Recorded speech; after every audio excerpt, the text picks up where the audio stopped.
Hello, welcome to my channel. My name is Li Lao. Today we are going to talk about Hong Kong. The long-lasting violent protests in 2019 made Hong Kong was focus of attention again. One of my Spanish friends compares Hong Kong with Gibraltar in Europe.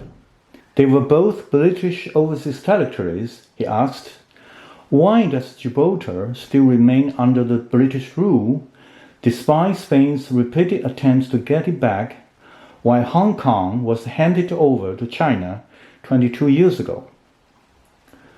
There were two important facts that made them very different. First, Gibraltar was ceded to Britain in 1715 under the Treaty of Utrecht. But 86% of Hong Kong's territory was leased for 99 years. When you cede something, it is to give away. You cannot get it back. But when you lease it, you will be still the owner, and it will be returned to you once the lease expires. Hong Kong consists of three portions. Britain got these three portions in different time and in different nature. In 1842, China ceded Hong Kong Island to Britain under the Treaty of Nanjing. In 1860, China ceded Kowloon Peninsula to Britain under the Convention of Beijing. In 1898, China leased new territories to Britain for 99 years under the Second Convention of Beijing. The second important fact is, unlike Spain, China is one of the world's major powers. She was ranked first in population and the third in land area. China is also one of the 5 permanent members of the United Nations Security Council.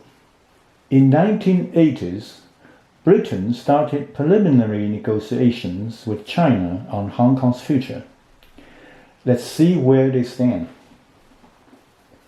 Chinese position is one country, two systems. Chinese secession of Hong Kong resulted from unequal treaties Britain imposed on China by force or threat of force. When the lease of the new territories expires on July 1st, 1997, China must resume the exercise of sovereignty over the entire Hong Kong. But Hong Kong will be allowed to retain its political, economic, and legal system for 50 years. Hong Kong government will be run by Hong Kong people. It will maintain its own currency. It will run its own local affairs, independent of mainland China. British position is exchange of sovereignty for administration. Britain emphasized the validity of the 3 treaties.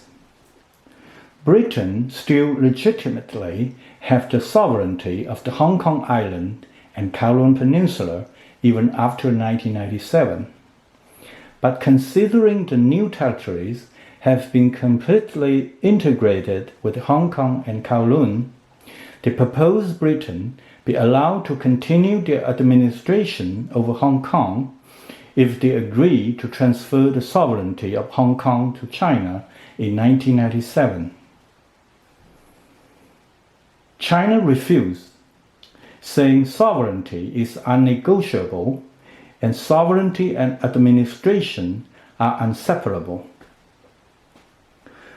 Finally, Britain conceded and accepted the Chinese proposals as a foundation for further negotiations. Britain made concession because they could see clearly what would happen next if no bilateral agreement was reached. The Hong Kong society could face a crisis of confidence. The economic situation would deteriorate. It might cause social unrest, economic and financial chaos. Chinese army would march into the new territories on July 1st, 1997.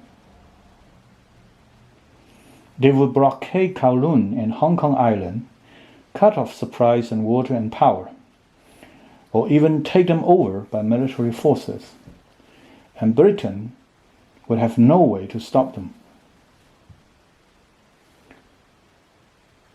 Nobody spoke it out, but everyone knew it in his heart. There was a precedent. Goa used to be a Portuguese colony on the southwestern coast of India. After the independence, India requested that the colonial Goa should be returned to India, but Portuguese refused to negotiate. Therefore, in 1961, Indian army invaded and annexed Goa, and Portuguese could do nothing on it. The Sino-British Joint Declaration was finally signed in Beijing in 1984. The handover ceremony was held on the night of June 30, 1997. Hong Kong was transferred to China after 156 years of British rule. Thank you for watching. See you next time.